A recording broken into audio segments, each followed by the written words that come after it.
Bonjour à tous, bienvenue dans Good Morning Amenities. On se retrouve donc pour une nouvelle émission.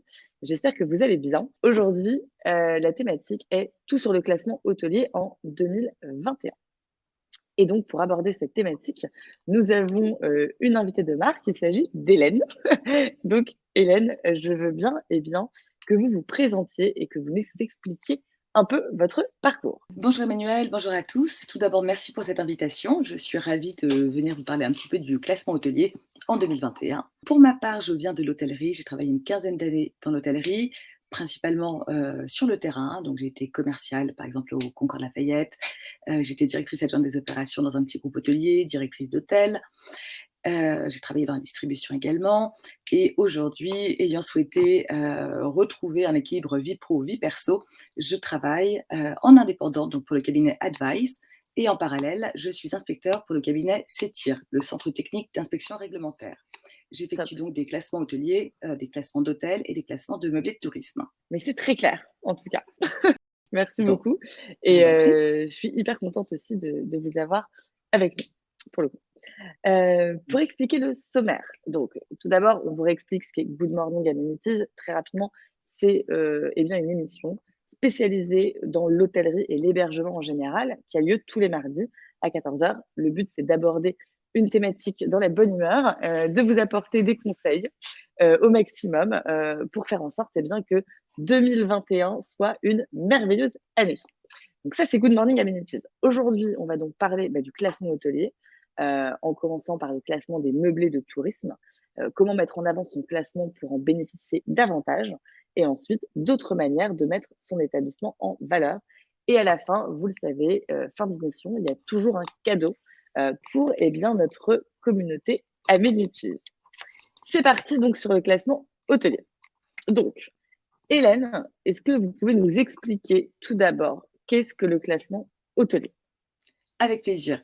Donc le classement hôtelier, c'est un gage de confiance que l'exploitant, donne à sa clientèle, via un nombre d'étoiles. Alors aujourd'hui, on exprime le classement en 5 étoiles, 1 étoile pour l'éco, deux étoiles pour le milieu de gamme, 3 étoiles pour le milieu de gamme supérieur, 4 étoiles en haut de gamme, 5 étoiles pour le très haut de gamme. Il y a également, ce qu'on appelle la distinction Palace qui est réservée aux 5 étoiles plus, plus. Top, hyper clair.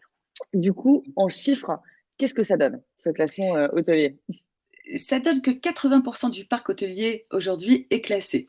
Par parc OK, hôtelier, on entend les hôtels de tourisme ainsi que les résidences de tourisme. 48% des hôtels classés le sont en 3 étoiles. OK, C'est une tendance qu'on a vue à la hausse. On a beaucoup plus de 3 étoiles et de 4 étoiles ces dernières années. Vous voyez, d'accord. les 1 étoile sont uniquement à hauteur de 3%, quand les 5 étoiles sont au même niveau. Ouais, c'est les 2 extrêmes finalement, il y a pas beaucoup de volume, quoi. Exactement, voilà. Et puis vous avez également les hôtels non classés, mais bon, là c'est un autre registre. OK et après, oui, il y a le côté palace, là 0,2. Mmh On mh. n'a pas, beaucoup de volume, quoi. OK Non. Mmh mh. et du coup, enfin, l'intérêt aussi pour, les personnes qui nous regardent, c'est de comprendre quel est Mmh. l'intérêt, en fait, d'être, classé et justement les avantages, finalement. Alors la 1re chose à avoir en tête, c'est qu'être classé, c'est garantir à ses clients une certaine qualité, un certain confort, à la fois d'équipement et de service. Cela permet d'avoir une meilleure commercialisation auprès de ses prescripteurs nationaux et internationaux. OK. Et surtout, alors pour moi c'est un point très important, le fait d'être classé permet d'avoir une taxe de séjour fixe. Aujourd'hui, quand un établissement ne l'est pas ou est en attente de classement, la taxe de séjour qu'il devra récolter, pour ses clients peut représenter jusqu'à 5 du prix total de la nuitée, avec un plafond à 5 € par nuit par personne. OK. Ah, Donc c'est, ça, c'est intéressant à savoir. En effet, pour les mmh, personnes qui ne sont pas encore classées, ça peut être un avantage, ouais, tout à fait. exactement. Donc hyper clair et c'est vrai que, j'ai eu pas mal de questions d'ailleurs, là-dessus, suite à d'autres émissions. Sur quoi se base ce classement-là, finalement? Comment on décide, qu'un hôtel aura une, deux, 3 étoiles ou 5? Alors, pour vous expliquer, d'abord, c'est Atout France. Atout France, c'est l'Agence nationale du développement touristique de la France qui a créé ce référentiel de classement. Pour l'historique, l'idée de classement date de 1937. Alors, Ok. est-ce une conséquence des congés payés? Je ne sais pas. Petit moment Euh, d'histoire. voilà. Mais en tout cas, depuis 1937, on catégorise nos hôtels. Donc Atout France a établi en 2009 une nouvelle classification qui est rentrée en application en 2012 pour tous les hôtels obligatoirement, Ok. hôtels et meublés de tourisme, camping, enfin tous les hébergements marchands bien sûr. On a 3 grands chapitres. En premier, vous avez la qualité de confort des équipements. Ok. Donc on aura à la fois de la quantité mais également de la qualité. Ensuite, on aura la qualité des services proposés à la clientèle dans l'établissement. Et Ok. pour finir, là, on est dans l'environnement, dans Ok. le développement durable et l'accessibilité. Voilà, D'accord. donc on ouvre les critères à un spectre plus large. Hyper intéressant. Et du coup, bah voilà, que les étoiles correspondent à quoi? Parce que c'est vrai que pareil, Mmh. comment ça se passe en réalité et quels sont finalement, eh bien, les exemples, les critères que vous pouvez citer? Pour les hôtels, le référentiel de classement se base sur 241 critères. Donc on ne va pas rentrer dans le détail pour chacun, hein, c'est très, très long. Ce qui va rentrer en compte de base, ça va être par exemple la surface, d'une chambre, la surface du hall d'accueil, le temps de présence pendant, le temps de présence de l'accueil. Qu'est-ce qu'on va avoir d'autre? On va avoir tous les équipements dans les chambres. Enfin, il y a énormément de critères en fonction de la classification que vous souhaitez. Par exemple, la présence de journaux dans le lobby, qui n'est pas obligatoire en de 1, 2, 3 étoiles, mais qui va le devenir en 4 et 5 étoiles, avec par exemple avec parfois, la présence de titres étrangers. OK, En fonction du classement, on va demander à l'hébergement différents niveaux, de qualité ou une offre plus ou moins large. très, très clair. Pourquoi justement il y a un nouveau, classement? Vous parliez tout à l'heure, classement des hôtels issus de la loi du 22 juillet, 2009, Mmh. qui a été complétée par l'arrêté du 3 octobre 2014. Du coup, pourquoi avoir mis en place un nouveau classement? Qu'est-ce qui s'est passé? Qu'est-ce qui s'est passé? Alors, plusieurs choses. Ce qu'il faut retenir de ce changement, c'est surtout qu'on a voulu harmoniser les normes françaises avec les normes européennes et internationales. Auparavant, un client, américain qui venait dans un 5 étoiles dans un 4 étoiles, français, n'avait pas du tout le même niveau de confort qu'aux États-Unis, par exemple. Et ça, c'est vrai, ouais. Tout à fait. Et auparavant, on n'avait même pas de 5 étoiles en France. On s'arrêtait aux 4 étoiles. OK, On a donc harmonisé le système pour qu'un client, étranger puisse comprendre dans quel type d'hôtel il venait en France. d'accord. Donc ça a été en effet, homogénéisé quoi, pour le coup. Mmh mh. Et heu, et si Exactement. et si demain, bah, j'ai un hôtel, Mmh mh. et j'ai envie de me faire, classer, comment ça se passe? Vers qui je me Alors, tourne? Comment je fais? mmh, c'est très simple. En premier, vous allez sur le site de Atout France. Vous allez créer votre compte sur Atout France et rentrer ce qu'on appelle le pré-diagnostic.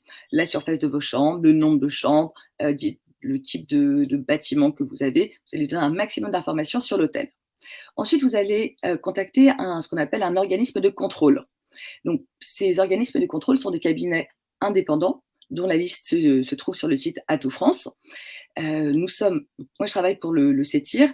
On est un organisme de contrôle accrédité par le COFRAC. OK. Voilà, tout le monde ne peut pas s'improviser cabinet de contrôle. On suit des règles qui sont ultra précises. Ouais, c'est On pas a étonnant. Mmh. ouais, on a des devoirs comment dire, de neutralité très très importants, une charte éthique à respecter. Voilà, donc on travaille pour ces cabinets qui sont accrédités. Donc vous allez contacter le cabinet, prendre rendez-vous et ensuite on va venir faire une inspection de votre établissement. Si vous êtes un 4 et 5 étoiles, en plus de cette inspection, il y aura également ce qu'on appelle une visite mystère. Donc, OK, on réservera directement à l'hôtel, on viendra passer la nuit, on essaiera un maximum de services et ensuite on fera un point avec le responsable de l'établissement. OK. Pour l'inspection, donc l'inspection, elle est prévue, hein, vous avez le temps l'hôtelier a le temps de la préparer et surtout on l'incite à bien préparer son inspection. Donc comment ça se passe? On vient, on échange avec l'exploitant, on voit les premiers grands points et ensuite on rentre dans le détail. On fait le tour de l'hôtel, on fait le tour des chambres. Donc pas de toutes les chambres, hein, bien sûr, il y a un Bien sûr. échantillonnage. Ça peut être, par exemple, la totalité des chambres, 100 si vous avez un hôtel de moins de 10 chambres, comme ça peut être uniquement, 40 oui, 35 des chambres, si vous avez un hôtel de 120 chambres. Bonne explication, oui, j'allais dire, Pardon, je reprends un faut petit peu. boire. C'est ça. Alors, contrairement à l'habitude Amenities, je suis désolée, je ne bois pas de café, je suis au coca. C'est la même couleur, il y a de la caféine, C'est mais pas c'est en mal. frais. Moi, je me suis mis, en iced tea, bon, Mmh, pour le coup, c'est pas terrible, mais c'est quand mmh. même vachement bon l'iced tea pêche. Il y a pas On est meilleur. d'accord, on est d'accord. Ouais, la version sucrée, sans sucre est pas mal. Oui, c'est Juste vrai. pour terminer sur Oui, le process du classement, donc une fois que l'inspection est faite, que se passe-t-il? Nous, on va établir un certificat de visite, dans les 15 jours, qui suivent la visite et le transmettre à Atout France, enfin vous le transmettre à l'hôtelier via le site d'Atout France. L'hôtelier a, à partir de ce moment-là, 3 mois pour valider ou non le certificat de visite. Dès qu'il le valide, il envoie cette demande de classement à Atout France, qui va étudier le dossier et dans un délai d'un mois, Atout France va accorder ou non le classement. c'est assez rapide, Voilà. finalement. Enfin, je veux dire, Ça peut être très rapide. Ça OK. peut être très rapide. Après, ce qui est bien aussi, c'est que ce classement va durer 5 ans. Donc le D'accord. classement, j'ai oublié de le dire, c'est vraiment une démarche volontaire, qui représente honnêtement un faible investissement vu tout ce que ça va rapporter, Mmh. en contrepartie. C'est un moindre mal. Enfin, moi, je conseille toujours d'être classé pour les différentes raisons que nous avons vues, précédemment. Bah, ne serait-ce que, je trouve pour une raison simple, c'est que d'un point de vue voyageur, quand on Mmh. est, sur des sites, comme Booking ou autres, ou Mmh. même quand on fait une recherche sur Google, bah, sur Oui. Booking, on a quand même tendance, selon le séjour qu'on veut s'offrir, Mmh. à sélectionner par étoile. Donc Exactement. le côté Booking, on filtre parce qu'on cherche un hôtel 3 étoiles. Mmh. Déjà, si vous n'êtes pas classé, vous disparaissez complètement. Mmh mh. En sachant que c'est un des premiers réflexes des voyageurs quand même, d'aller sur Booking, ne serait-ce que dans une démarche de s'en servir comme un catalogue, Mmh. finalement, Tout à pour fait. voir un peu les Mmh. établissements. Si vous n'êtes pas classé, vous passez à la trappe. Donc juste Mmh. ça, je pense que déjà ça compte beaucoup. Mmh mh. Le classement permet aux voyageurs aussi d'avoir une idée de l'ordre de prix. Tout à fait, ouais. Donc c'est pour ça que le filtre est important. Il y a bien sûr la qualité, mais aussi, le prix de la nuitée, Oui, qui sera en adéquation avec le classement. ouais, Donc c'est vrai. c'est une grande Non, mais c'est déjà orientation en fait, c'est un pour le indicateur, visiteur. ouais. Complètement. Tout à fait. Mmh mh. Et est-ce qu'on peut, eh bien, savoir alors ça fait un peu sérieux, mais comment se passe une visite d'inspection? Mmh. Comment ça Comment se ça se passe? passe? Donc comme je vous le disais, c'est très simple. Le jour J, on arrive dans l'hôtel, on fait un petit point avec l'exploitant, on revoit les grandes lignes, on vérifie, l'information, la véracité des infos, on s'assure qu'il n'y a pas eu d'erreur et ensuite on part sur le terrain. On parcourt l'hôtel dans tous les sens, les lieux communs, donc bien sûr le hall, mais on va également visiter les sanitaires, les salles de petit déjeuner, le restaurant s'il y en a, la salle de sport. Enfin, on va tout visiter et ensuite, pour les chambres, on fera un échantillonnage. On va pas faire toutes les chambres, Oui, bah, ce serait j'imagine, quand même c'est, énorme. Enfin, ouais. surtout quand vous classez un 1000 chambres, voilà, ce sera un Ça travail peut de faire, titan. une visite, sympa, une petite balade de santé, mais c'est Exactement. pas forcément le propos. Mmh. Alors quand vous faites des classements de camping, là, ça se compte en kilomètres, hein, Ah vraiment. On oui, est-ce marche, qu'on a une petite voiturette? Moi, j'adore les voiturettes. on peut l'avoir, ça, il y a pas de souci. OK, je vais Mmh, devenir inspectrice pour pouvoir mmh, avoir une voiturette dans les campings. c'est sympa. Mmh, Et donc maintenant, on parlait de la partie hôtelière et mmh il y a aussi évidemment, eh bien, le classement des meublés de tourisme. Donc mh. même chose, quelles sont les bases de ce classement pour les meublés de tourisme? Alors c'est pareil, entre guillemets, en un petit peu moins poussé. Donc pareil, on va avoir 5 catégories, un classement qui va durer 5 ans, qui va être valable pour 5 ans, mais uniquement 112 critères de contrôle.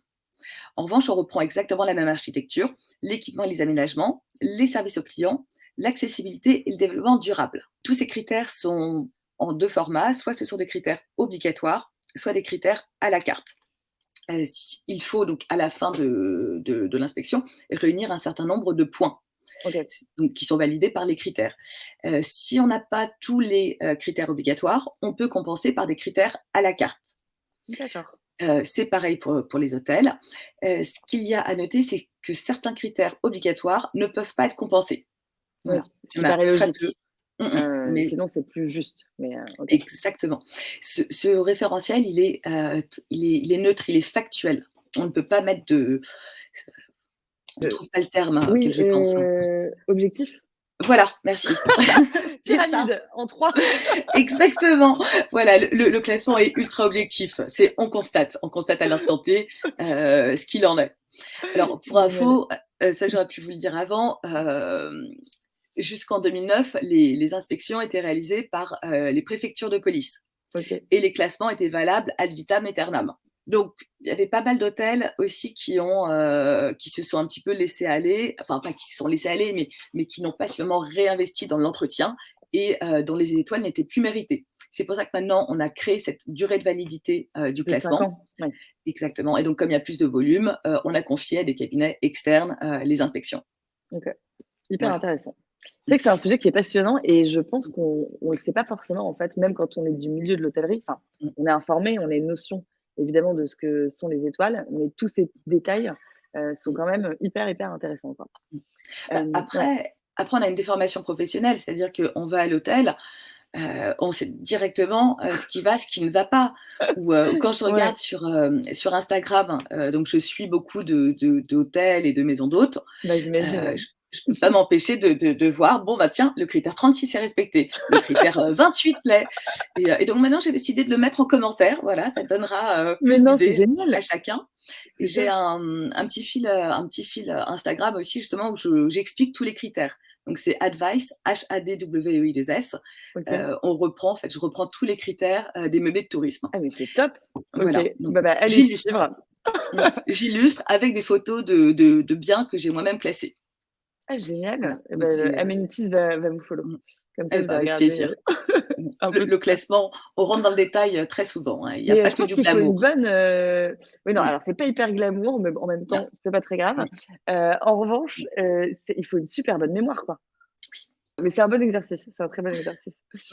Mmh mh. Tout à OK, fait. génial. Et donc pourquoi Alors, classer un meublé de tourisme? Même chose, mmh. comment faire?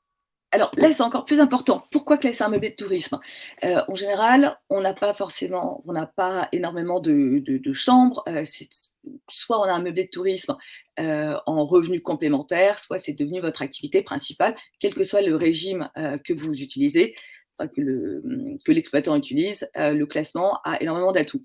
Donc à nouveau, la taxe de séjour, j'insiste dessus, c'est vraiment important. La taxe de séjour sera fixe. Pour les propriétaires, il y aura un abattement fiscal de 71 au lieu de 50 sur les revenus globaux et une minoration des charges, de CSG, de CRDS. OK. Donc ça, c'est assez intéressant. Pareil, si c'est votre, habitation principale que, l'on met en location, eh bien, on peut avoir une exonération de CFE. Pareil, en fonction, on a un plafond, de recettes qui est maximisé, donc à 176 200 € hors taxes.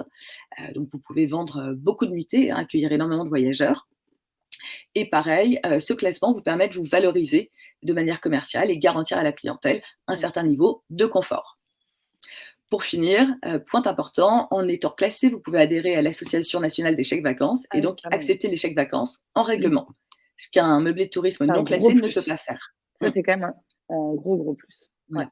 Le classement pour les meublés de tourisme est souvent utilisé, surtout pour l'abattement fiscal, hein, on va pas se mentir. Oui. Ça, c'est vraiment ce qui plaît le plus aux Oui. propriétaires, c'est Quand leur j'ai vu motivation. abattement fiscal de 71 au lieu de Mmh, 50, je me suis dit: «OK, c'est déjà une très bonne raison». exactement, voilà, faites des économies, classez-vous, au final, ça vous revient à oui, c'est enfin, voilà, c'est un investissement très, très faible, Oui, pour par toutes les rapport, économies, ouais, c'est ça. qu'on va réaliser. Et quelles sont justement les étapes de ce classement? Il y en a 4. Est-ce que Hélène, vous pouvez nous Mmh. expliquer? Oui. Alors, première étape, on programme l'inspection. Ça veut dire donc choisir son cabinet de contrôle, donc OK. toujours listé sur Atout France, prendre rendez-vous, obtenir des tarifs, et cetera. Donc une fois que OK. le rendez-vous est pris, étape 2, on vient sur place, on fait, la visite complète du meublé. Pour information, sur un 2 pièces, il y en a environ pour 1 heure. OK. Voilà.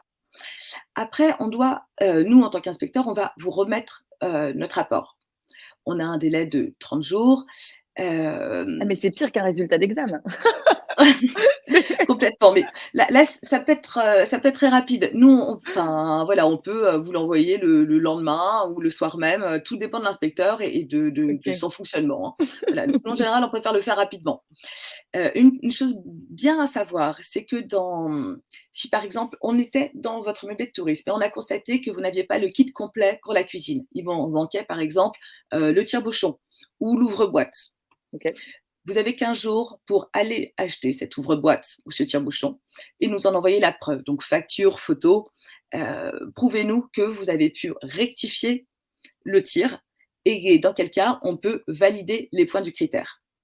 Ça, c'est pas mal, ça vous évite de refaire une classification. C'est Donc bien en ça, hein. général, il y a cette petite marge de 15 jours en fonction du propriétaire, hein, de comment il fonctionne. Donc on remet notre rapport, on vous le remet à vous, propriétaire. Vous êtes d'accord, parfait, le classement est acquis. Vous n'êtes OK. pas d'accord, vous avez 15 jours, pour nous prévenir et puis on voit ce qu'on fait. Est-ce qu'on refait un classement? Ah et dans ce cas, vous Et revenez tout. inspecter, en fait? Exactement, OK voilà. et ça, c'est une seule fois? J'imagine que ça peut pas durer 1 an? Les Oh, allers-retours? ah bah, Heu, si vous voulez, mais ça coûtera, ouais, ça ça coûte super ça cher, quoi. OK. bah, à force, oui, si toutes les 2 semaines vous refaites une inspection, c'est pas rentable. Non, en général, quand on veut classer son meublé de tourisme, on va d'abord, travailler son Bah oui, classement. oui, Nous, j'imagine. on envoie toujours au propriétaire qui est intéressé la grille de classement. Ça OK. permet au propriétaire de voir un petit peu ce qui est demandé en fonction des pièces, en fonction, de la superficie et du nombre d'occupants. OK. Très important. Donc le propriétaire a le temps de se préparer et lorsqu'il est prêt, on fait la visite seulement. OK. Voilà. Hyper clair. Nous, on doit constater à l'instant T ce qu'il est. Voilà, on est ultra objectif, c'est là, c'est pas là. Vous avez une alaise sur votre matelas, vous ne l'avez pas. Oui, Les c'est points assez sont binaire. Il y a pas complètement, c'est il y a ça. pas de zone Mais grise, quoi. non, non, non, c'est très, très binaire même parfois. Il y a pas d'appréciation possible. Génial Voilà. Mmh. et après, bah, important, mettre en avant son classement pour en bénéficier davantage. Comment afficher son classement?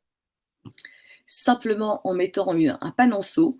Donc les petits panonceaux que vous voyez là, pour les hôtels et les meublés de tourisme, sont dessinés par Atout France. C'est une charte graphique qui est imposée et de la OK. même manière, il est obligatoire d'afficher son classement.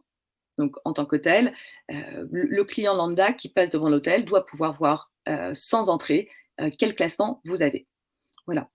Donc vous l'affichez physiquement sur votre hôtel, sur votre façade, ou sur l'entrée de votre meublé et pareil, affichez vos étoiles, sur votre site internet, sur les OTA, sur Ah tous oui, vos documents, mettez-les en avant. Voilà. hyper Ça important. permet d'être le plus, Ouais, il faut communiquer autour. Ça, c'est exactement. clair, quoi et Voilà. donc, bah, là, il y a on met quelques exemples, donc Mmh mh. c'est-à-dire, un exemple donc, sur les réseaux sociaux. Donc, Hotel Amenities, bah, là, on voit, voilà, on met 3 étoiles. C'est hyper Mmh clair, mh. hyper visuel. C'est marrant parce que peu d'hôtels le font sur Mmh. Instagram Mmh et je mh. trouve ça dommage parce que c'est facile, d'ajouter les 3 petites étoiles Oui, et tout de suite, le voyageur et ben, comprend dans quelle catégorie, vous êtes. Ça, exactement. ça se met également sur un logo. Alors pareil, vous êtes classé impérativement, il faut le mettre sur le logo Mmh et mh. bien évidemment sur votre site internet, pareil. Vous le savez, un voyageur reste 4 secondes sur une page d'accueil, donc il faut qu'il ait les informations, eh bien, les plus importantes. Il y a d'autres manières aussi de mettre son établissement, en valeur. Donc voilà, ce qu'on a dit, c'est que les étoiles sont un véritable atout commercial, pour, Mmh. justement, hôtels, meublés de tourisme et c'est vrai que ces critères d'évaluation analysent plus la quantité et la nature des équipements que la qualité. Donc il y a cet aspect où un hôtel classé n'offre pas d'office une meilleure qualité de service qu'un autre. Mmh. C'est vrai que parfois on a des établissements, qui, sont, vraiment 2 étoiles, mais qui ont un service absolument, génial en termes de qualité, Mmh. savoir-faire, recevoir et cetera. Donc après, c'est évidemment à vous, hôteliers, de proposer un niveau de service en adéquation avec le nombre d'étoiles. Et ce qui est, assez, enfin, quelque chose quand même à savoir, c'est que 14 des clients d'hôtels tiennent compte des étoiles pour choisir un hôtel en France. J'ai trouvé ça assez bas. Pour le coup, Mmh. j'étais surprise. Mmh mh. Et après, il faut pas se dire par contre, une fois que j'ai, mes 4 étoiles, eh bien, je vais, baisser le niveau de service. Pour le coup, pas du tout. C'est pas parce que vous avez des étoiles, qu'il faut, moins s'occuper et que ça va suffire, pour les clients, quoi. Exactement et alors attention, il faut faire attention aussi à la concurrence avec les étoiles, les notes, qu'on va avoir par exemple sur TripAdvisor, sur Booking et sur les autres OTA. Ouais. Vous allez avoir votre classement en étoiles officielles et également, l'hôtel est classé lui-même par ses clients avec d'autres étoiles. Donc C'est là, vrai. c'est vraiment l'humain qui va rentrer en compte. Dans le classement hôtelier, par exemple, on prend, le fait que le staff à la réception parle 1, 2 ou 3 langues Ouais, étrangères va rentrer en compte en hyper termes de important. qualité. Mais, ce n'est pas l'accueil, la chaleurosité, de l'accueil qui va être jugée. Mmh. Voilà, donc c'est vraiment il faut miser sur l'humain quoi qu'il arrive. C'est vrai. Mmh. De toute façon, l'humain, c'est ce qui fait toujours la différence, mais vous le voyez, ça a été renforcé encore plus, Mmh. depuis la période, covid. Mmh Et mh. c'est vrai que, bah, il faut apporter aussi une valeur ajoutée. Les échanges qu'on a entre personnel et voyageurs comptent beaucoup. Et d'ailleurs, oui, ce qu'on disait, 45 des clients d'hôtels se disent lassés par l'uniformité des services. Ouais. Donc à vous de vous rendre aussi unique. Et Mmh. c'est vrai que le Mmh. côté vraiment, établissement aseptisé, très uniforme, ça ne plaît plus. Mmh Et mh. d'ailleurs, Mmh. si vous voulez savoir plus d'infos là-dessus, le Good Morning Amenities, l'épisode 27, sur l'art de former et manager une équipe, vous donnera pas mal, d'informations sur comment satisfaire vos clients à travers de l'humain. Voilà, si vous voulez regarder. Après, il y a l'aspect amélioration du service client avec un bon PMS également. Le but d'avoir un PMS, donc Property Management System, pardon, vous permet de gagner du temps et de concentrer vos efforts sur l'essentiel, donc c'est-à-dire les voyageurs. C'est vrai qu'il y a rien de pire quand on arrive dans un établissement ou quand on part, d'avoir, un chef de réception ou quelqu'un, à l'accueil paniqué entre ses feuilles, ses machins, ses trucs. Bah, Mmh. aujourd'hui, c'est vrai que c'est choquant. Un PMS, ça vous permet quand même d'avoir tout centralisé Mmh. de manière très visuelle, les check-in, les check-out. Donc ça, c'est hyper important pour la qualité, la façon de recevoir un voyageur, pardon. Un PMS efficace vous apporte toutes les infos, utiles à communiquer déjà à vos clients. Ça permet aux réceptionnistes de renseigner les voyageurs, de tout avoir sous les yeux, de pas une fois de plus être un peu, moment de panique. Et après, voilà, un hôtel classé offre pas d'office une meilleure qualité de service qu'un autre. Donc à vous aussi de vous équiper, quoi. Pour info, le Good Morning Amenities numéro 19, conserver le contact client tout en Mmh. automatisant sa gestion, pourra vous indiquer, pas mal de choses. C'est vrai qu'il y a des propriétaires qui, au début, se disent: «Bah non, moi je suis habitué à fonctionner, très, bah, voilà, feuille, papier ou alors beaucoup d'humains». Ce n'est pas parce que vous vous digitalisez que vous perdez le contact client, au contraire. Je ne sais pas ce que vous en pensez, Hélène, mais en général, c'est tout à fait l'inverse puisque vous avez des infos. Exactement, plus vous allez miser sur l'humain, en vous appuyant sur un système informatique, meilleur, vous pourrez être en termes de disponibilité et d'investissement. Ouais, Je rebondis sur, là, l'utilisation d'un PMS. Un critère, par exemple, pour le classement hôtelier, c'est le fait d'envoyer une confirmation écrite, détaillée au client. Ça, un bon PMS le permet. Donc vous voyez, même le classement, implique d'une certaine manière la nécessité d'avoir de bons outils informatiques. ouais, c'est vrai. C'est Mmh. très, très important et de Mmh. toute façon, aujourd'hui, on peut quand même, bah, pas faire autrement, hein. C'est Mmh mh. impossible. Et voilà, bah, ça rejoint le fait qu'internet a quand même changé la donne. 80 des clients d'hôtels, dont 93 de la clientèle loisirs, choisissent et recherchent un hôtel via internet. Donc c'est-à-dire que c'est la finalement 93 Mmh. c'est quand même finalement, bah, le seul canal. Et donc Mmh mh. justement, bah, quels sont ces critères pour le voyageur? 83 des voyageurs tiennent compte de la localisation. Bon, c'est sûr que c'est vraiment la première chose. Une fois qu'on a choisi l'endroit, et bien forcément la localisation va, être le premier critère de recherche. Mmh. 66 tiennent compte des descriptions de l'établissement. Donc ça, important aussi. C'est vrai que quand vous faites votre site internet, on dit toujours sur la page d'accueil, il faut qu'il y ait une description hyper claire de l'établissement, qui vous Mmh. êtes, et cetera. 5-6 lignes, extrêmement efficaces et évidemment quelque chose de bien écrit, pas de faute d'orthographe, sympa, et qui correspond à votre ADN pour que la Mmh mh. personne, eh bien, puisse se projeter dès la page d'accueil. 59 tiennent compte du prix et 35 de l'e-réputation, donc d'où l'intérêt d'avoir un service top, des avis positifs et également toujours répondre à un avis positif, positif pardon et Et négatif négatif. Ouais. surtout, Mmh mh. puisque les avis négatifs, on le sait, il y a des personnes qui sont un petit peu Virulente. remontées, Mmh mh. virulentes et Mmh. qui se lâchent derrière leurs écrans. Donc pour ces personnes, eh bien, il faut simplement leur répondre, parce qu'il y a beaucoup de choses injustes qui se disent aussi. Donc Mmh. prenez le temps de répondre et rétablissez la vérité, voilà, tout simplement. Donc ça, c'est important et donc avis en ligne, on détaille un peu plus. C'est vraiment la preuve sociale, c'est-à-dire que 75% des clients d'hôtels qui passent par internet vont sur les sites d'avis en ligne ou de réservation et 78% les trouvent plus fiables et plus utiles que les étoiles. Donc c'est complètement complémentaire. Ça ne veut pas dire qu'il ne faut pas se faire classer, au contraire, mais il faut avoir le classement, mais également une bonne réputation. C'est ça. Voilà. Et donc après, Hélène, il y a toute cette notion de guide d'hôtel et guide touristique. Exactement. Alors, les guides sont de moins en moins utilisés, on s'en doute, mais c'est toujours une base de commercialisation. Aujourd'hui, donc, le fait d'être un hôtel au sein d'un guide touristique, ça permet de rassurer donc 54% des lecteurs.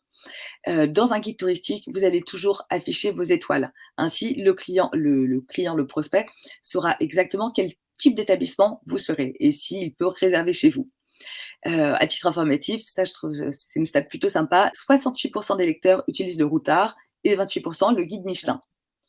Voilà. Mais bon, on s'en doute, le nombre de lecteurs a diminué puisqu'on n'est plus que 18% de voyageurs à lire des guides touristiques.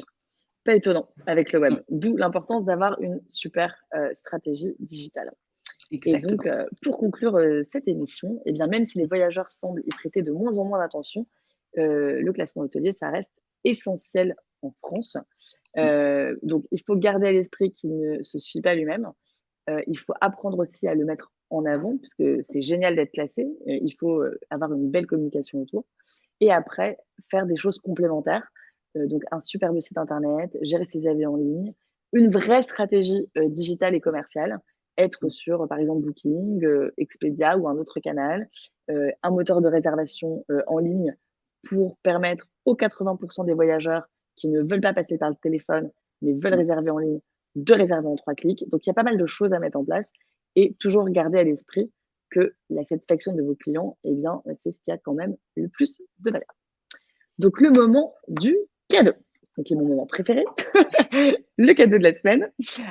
Première chose, donc ça, c'est un cadeau de la team Amenities, qui est un guide sur la procédure globale du classement. Donc voilà, là, on a détaillé davantage de choses, grâce à Hélène également. Et donc, ce guide sur la procédure globale, on vous l'envoie donc à tous ceux qui font partie de la communauté, de la famille Amenities. Et pour le recevoir, c'est très simple. Il faut liker la vidéo, il faut laisser un petit commentaire sous la vidéo. Vous nous dites comment vous allez, vous nous posez des questions. C'est avec grand plaisir. Et surtout, vous vous abonnez à la petite chaîne YouTube. Et je vous laisse présenter votre cadeau, Hélène. Eh bien, j'ai la joie d'offrir à ceux qui le souhaitent 10% de réduction sur les panonceaux de classement hôtel et meublés de tourisme.